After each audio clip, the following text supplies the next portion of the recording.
Woodbury Hollywood News, featuring Louella Parsons, Hollywood's best-known, best-loved, most distinguished reporter, and her syndicate writer, whose column appears in the Springfield, Massachusetts Republican and 799 other newspapers.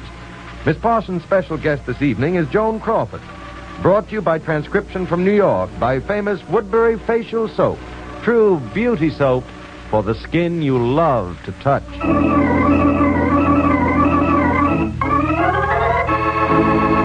And here, with the latest Woodbury Hollywood headlines, is Louella Parsons. Hello to all of you from New York. Well, here I am in the big town, but with movie news from both Hollywood and New York.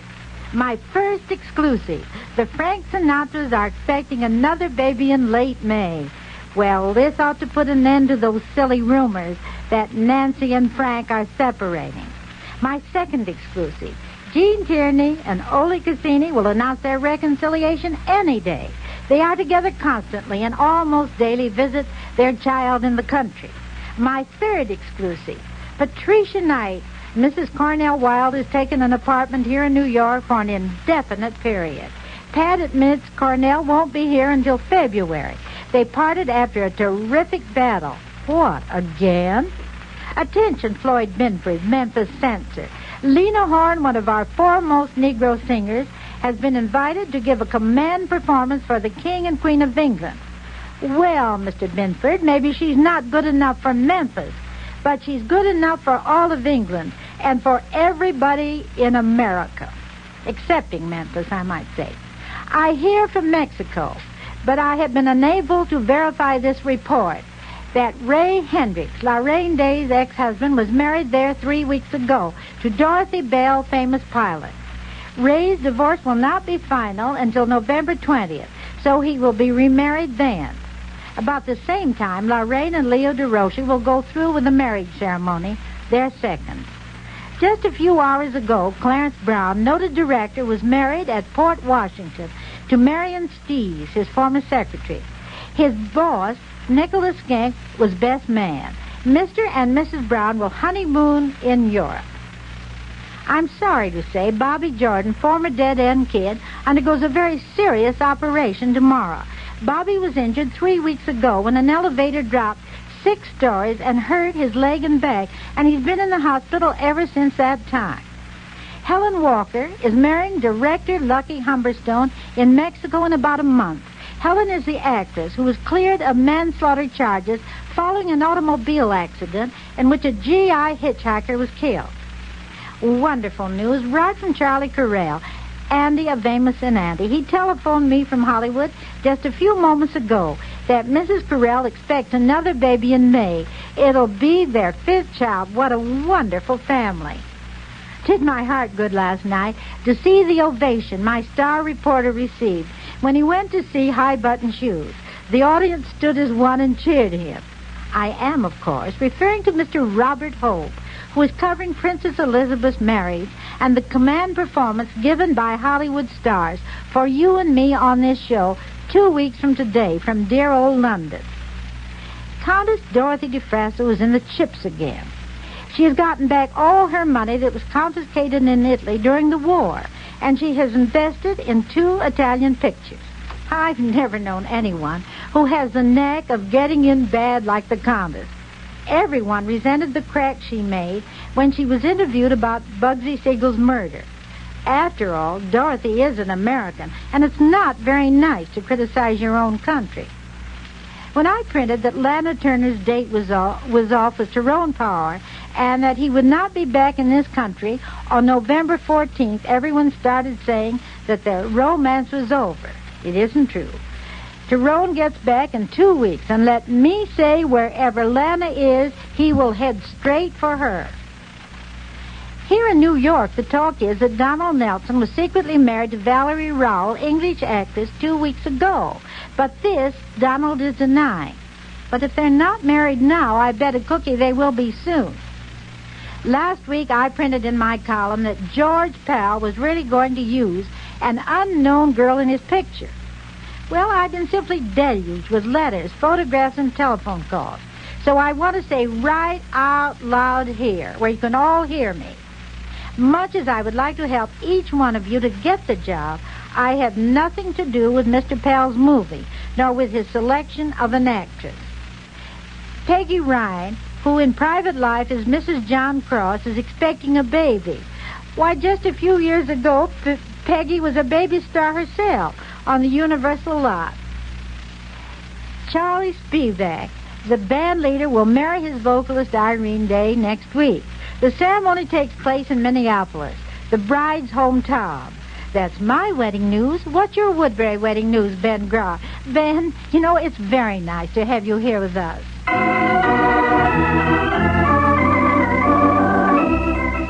When Woodbury Dev Jean Manis of Augusta, Georgia, met handsome Edward Kirkley Holland, she thought, oh, the perfect man. But Jean's perfect man, well, he had a failing for gin rummy. And that led to twosome evenings, just Jean and Kirk. Now, Kirk played his hand well, always scored gin across the board. And Jean, she played her romance hand well with a Woodbury facial cocktail to sparkle up her skin before every date. The romance score, 2 in love. Said Kirk, Jean always looked so lovable with her smooth, rose-fresh complexion. Said Jean, That's my Woodbury, my true beauty soap.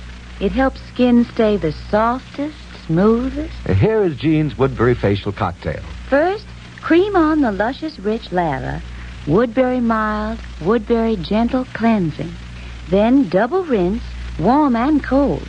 Result, satin skin that sparkles clear, fresh, invites romance. That's Woodbury loveliness. So girls, try this facial cocktail with extra mild Woodbury daily. Woodbury is made with a beauty cream ingredient. Its rich lather gives your skin lovely to love, fresh bloom. Get Woodbury facial soap for the skin you love to touch.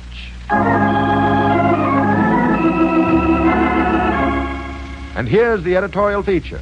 Louella Parsons speaks her mind. I'm on my Woodbury soapbox tonight to say that while I personally know that Humphrey Bogart is a loyal American, he was ill-advised when he went to Washington to protest the procedure of the Thomas Committee. Actors, of course, should have their civil rights protected, the same as any other citizen. But because their names make news, they must be doubly careful that their motives are clearly understood. Bogey went to Washington with good intentions, but every day I have received hundreds of letters from people who insist he is a communist, because there were some people questioned at the hearing who were under suspicion. So I say to Bogey and other personalities, stop, look, and listen before you get yourself involved in causes that can be grossly misunderstood. It's just a coincidence that Joan Crawford and I happen to be visiting in New York at the same time. But let me tell you, it's no coincidence that she is on this show. When I learned that Joan was going to be in New York this weekend, I lost no time in asking her to be my guest. I had to do a lot of persuading, because Joan would rather face 10,000 cameras than one poor little mite. But I'm very proud to say here she is, the dynamic personality who best typifies the Cinderella story to the world. More than any girl I know, Joan has the glamour the fans expect in their movie stars. And besides, she's a very great actress. Hello, Joan. Hello. Without being too personal, may I ask what brings you to New York? Well, I'm here for fun and until proven guilty. Until proven guilty, what on earth did you do? Nothing yet. Until Proven Guilty is the title of my next Warner Brothers picture. And oh, Louella, it sounds terrific.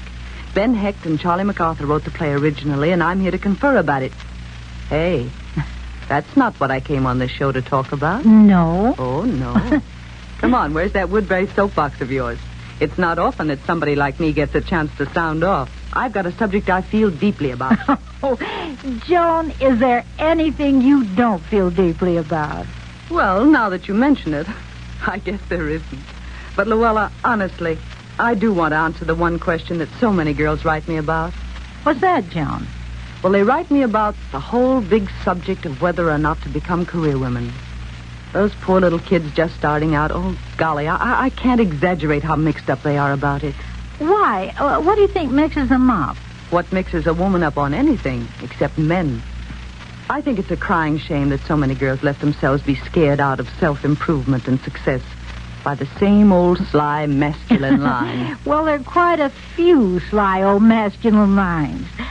Which particular one are you talking about? Oh, that threat of theirs that if you become a successful career woman, you lose your femininity, and therefore they won't like you.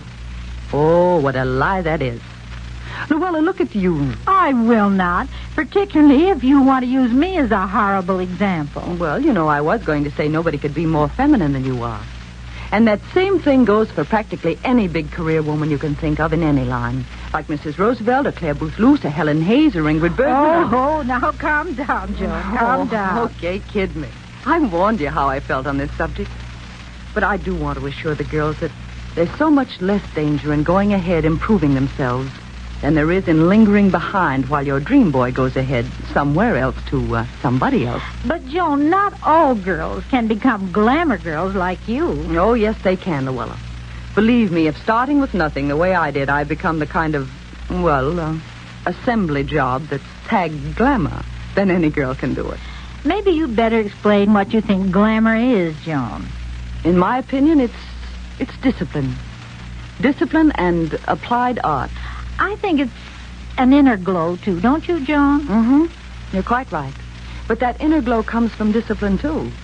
The sheer force of not letting yourself be sloppy or lazy, of learning and growing. I gather the applied art is all the tricks of appearance. Oh, honey, every trick in the book. Makeup and hairdos and posture and diction and clothes and, well, maybe I should say the works. Maybe you should say the sly old feminine line. Miss Parsons, you are very, very sharp. But that merely proves my point. I say to the girls just starting out, if you have the capacity to be a career woman, you can be a careerist and a woman, too. I want to say I think it's wrong, however, if any woman neglects her children or her home for her work. But if you start working early enough, you'll learn how to have all three, and that way your life will be always exciting. You know, Louella, I believe a career woman has earned the right to be an idealist in love. Don't you agree with that? Yes, Joan, I do. I agree with you completely. And all my thanks for being here tonight. Louella, you know it was a privilege. Thank you so much, and goodbye now. Goodbye, Joan, and I can't wait to see your new picture, Daisy Canyon.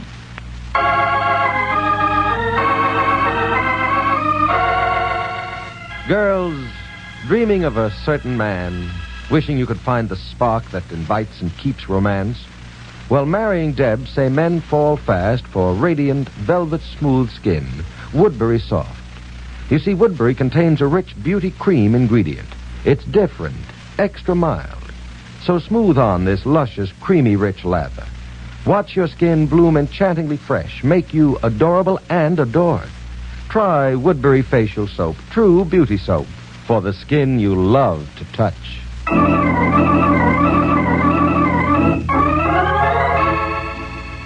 And here's Louella Parsons with last-minute news. Today, Mrs. Burt Lancaster goes into the hospital in Los Angeles to have her baby. If it's a boy, she'll name it William. If it's a girl, Susan.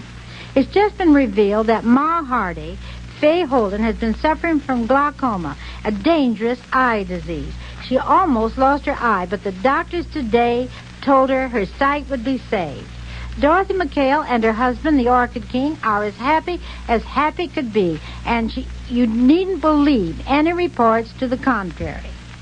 Mimi Forsyth Boges married James Parnell Turner in Santa Barbara November 23rd.